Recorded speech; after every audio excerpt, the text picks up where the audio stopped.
Greetings, folks, and tonight I wanted to share something special. I'm showcasing Something is Killing the Children by Boom Studios.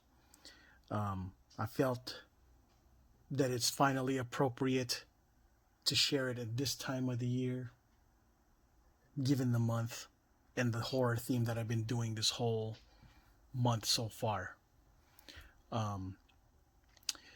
It's written by James Tynion the Fourth. Werther Dell'edera is the artist, and I believe the inker is Miguel Muerto. This is issue 1, cover A. This was one of the funny thing about this is this I didn't even know this book existed when it first came out. I picked up issue 2 first in the LCS because that's what I saw in the LCS. I was like, well, where's issue 1? So I went on eBay, had to pay a pretty penny, a month after it first came out. And yeah, this cover has become kind of iconic, which is weird because I would have never thought this to be an iconic thing. But yeah, it's well, you'll see. It's become an iconic thing. This cover is cover B or C. This one's the Jenny Frison Virgin variant, not foil, not anything, just the regular ass Virgin variant. Got this at the Comic Mint. Pretty cool cover. Erica Slaughter. She's become the icon for, I guess, the independent queen of cool. She's the trend. She's a hero. I believe this is second print, issue 1. Funny enough, I even missed out on the second prints. Third print. Oh, that blood in the cover. Love it. It's red. And yeah, look at her reflection over here. That's pretty dope. Erica and her iconic mask. I know it's like a simple millennial costume. Tank top with a mask. Oh man, and the funny thing is, it's just so ironic or serendipitous that we're all wearing masks these days, but this mask is just so much cooler. This is the 4th print.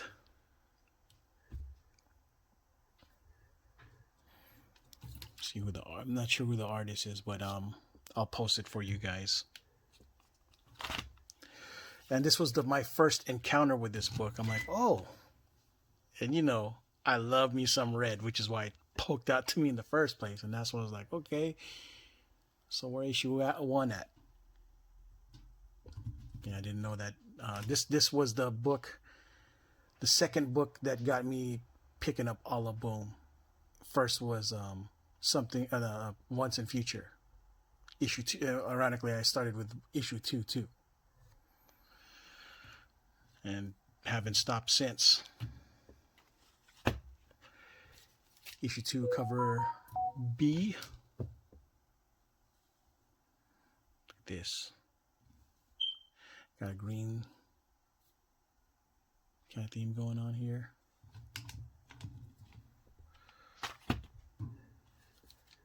This is the issue 2 Black Cape exclusive variant cover. I still, at some point in my life, plan on picking up their exclusive issue 1, which is a bomb-ass gosh darn cover. It's going for outrageous money, so I'm gonna wait till everything dies down before picking that bad boy up if it ever becomes available. But yeah, as a fan of this series, this is one of those things I'm just not gonna sell. It's, as an investor or whatever, or speculator, it's dumb of me not to sell high while this thing is. But again, this series was just awesome to me, and it reminds me of this period, which I don't know, I just have a hard time letting go of. I'm not talking about 2020 per se, but like the end of last year when they first started this, like the second half of last year, heading into this year. Yeah, Black Cape exclusive. Here's the certificate of authenticity. Yeah, only 500 in existence. Yep. Issue 3, cover A. A little bit on the boring side, but it's a high school side. It's a monster book, and I love creatures and creature flicks, so to me this is going to be one of those things that I foresee, if they ever make a show of it, going to be a real fun one. Hoping they do it soon. And I can only imagine how many people are going to be cosplaying Jessica or Erica Slaughter during conventions and Halloween. Cover B. Kind of cool. Issue 4. Yeah. Some of the covers are hit or miss. This is one that's just kind of like whatevs to me. But cover B, though, I love this cover. I bought this one twice, and I believe I gifted my second one to a buddy of mine, because I just wanted him to know just how dope this book was, and I figured I'd get him started by giving him a copy of this issue. Yeah, this issue, I love this cover. It's hard to get in good condition since it's like a 9/8, because it's all black. So yeah, when I went to the LCS, I made sure to really inspect.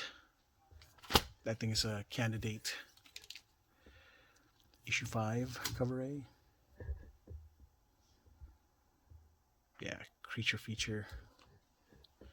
These things killing children in high school, middle school, and Erica Slaughter is one of the hunters in an organization of other hunters who all wear these baller ass masks.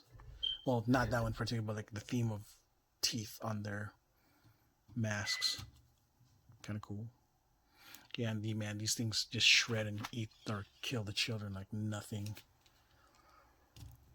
Cover B. La Fuente. I think this is a La Fuente cover.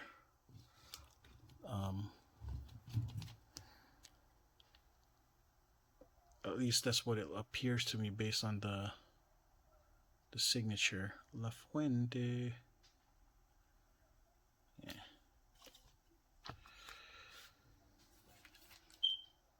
Issue 6, cover A. This was the beginning of the next story arc, I believe.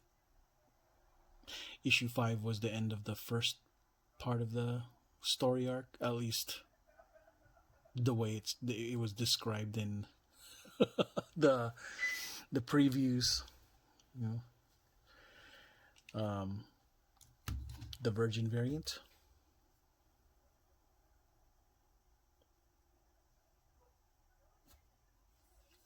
See everybody wearing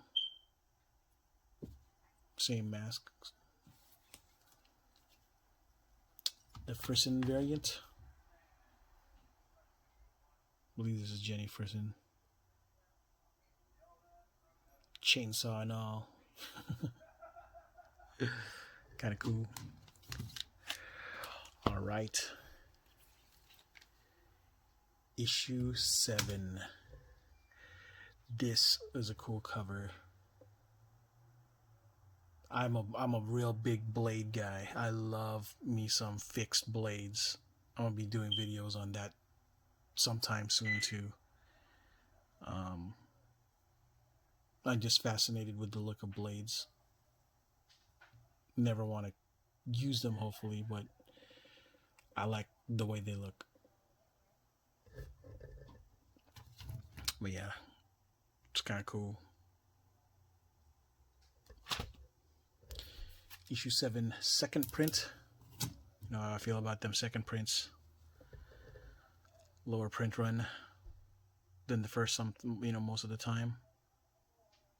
And in this case, this is art inside the book that they just turned into a cover, which I think was a cool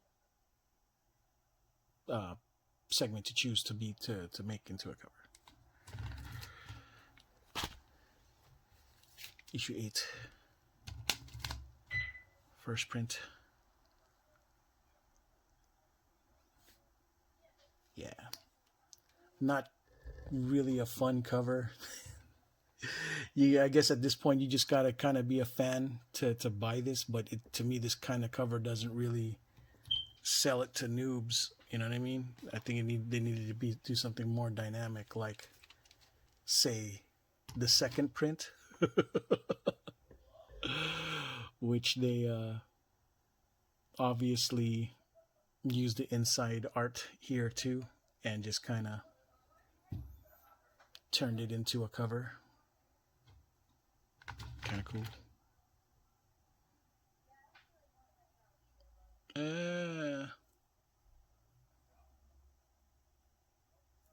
Monsters are gonna get me. Issue 9.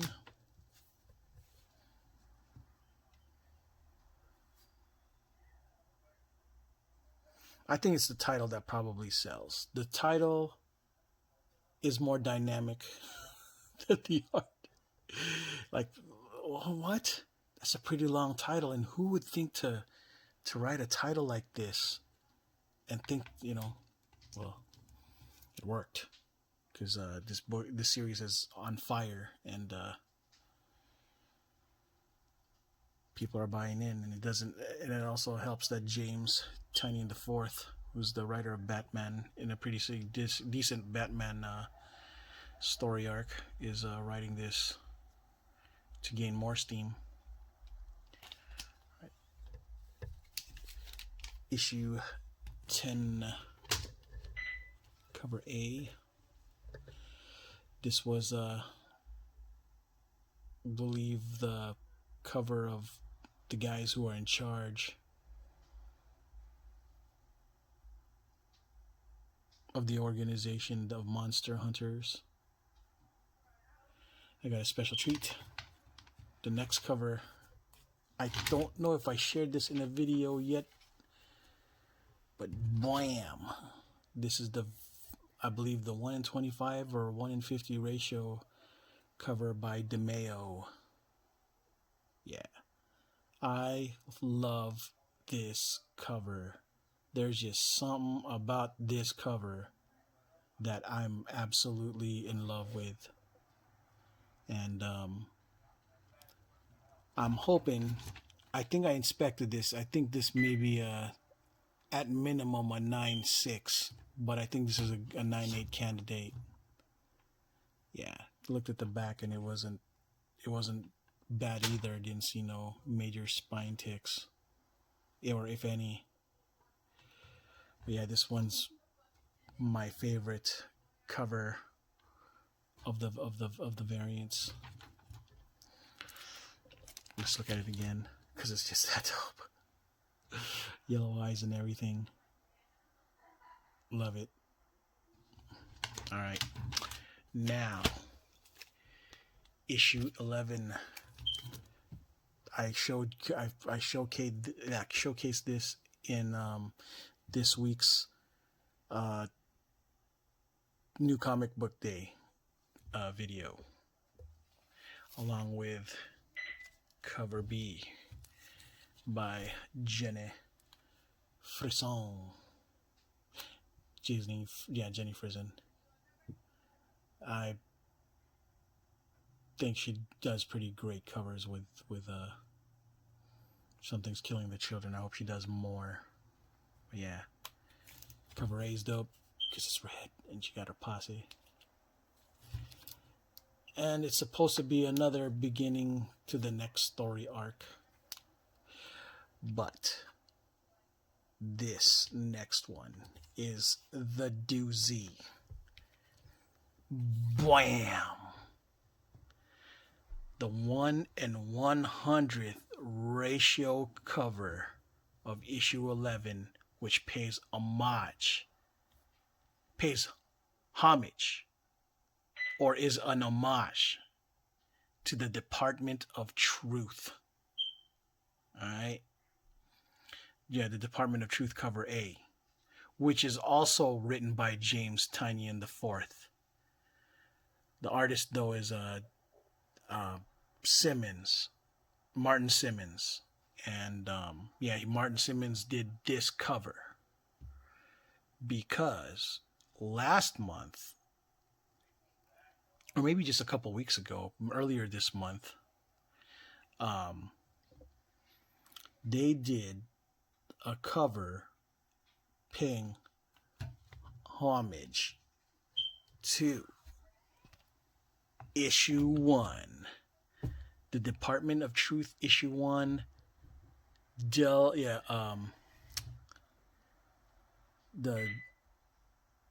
Dell'edera cover. This was also a 1 in 100 ratio cover. So these are, to me, a companion set, also written by James Tynion. Look at this, paying homage to cover 1, cover 1, or cover A, issue 1. I had to have this in my collection because of the first, department, the first Something's Killing the Children homage. It's just so dope. To me, it is. And I quickly fell in love with this series after reading it. So this to me is a win-win altogether. Now, I'm not gonna lie, these were pricey as F. It's just, it wiped me out for probably getting better deals on stuff. But these were passion purchases, since I'm really into this thing. I'm a creature feature guy. I love creature features. I didn't think necessarily that I'd be doing comics of these things because I'm more of a thing. But I don't know. These days, I feel like rewarding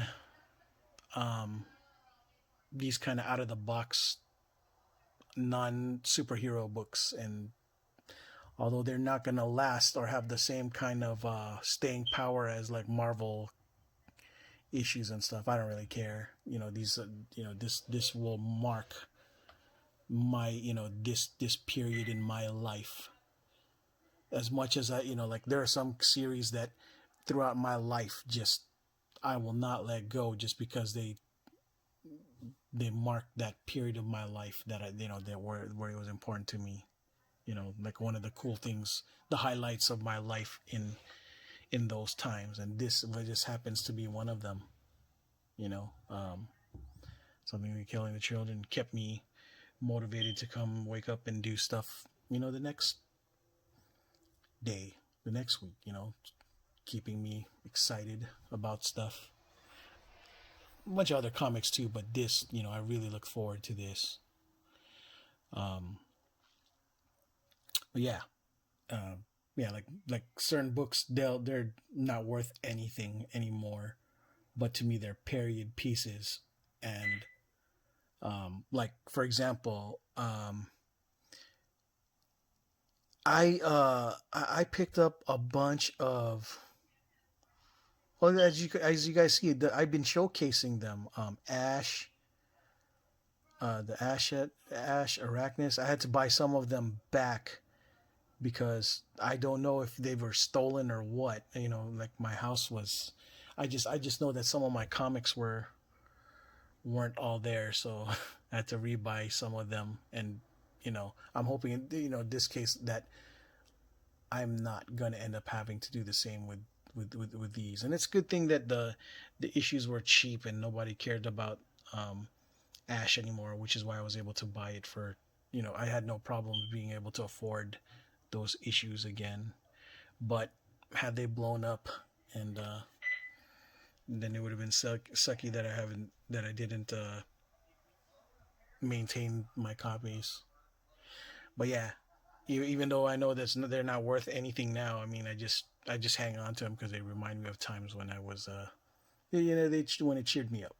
You know, of course, the sucky part is I'd be running out of space. When you're a collector, man, or a hoarder, oh gosh, you know what I mean? There comes a time when you have to trim the collection.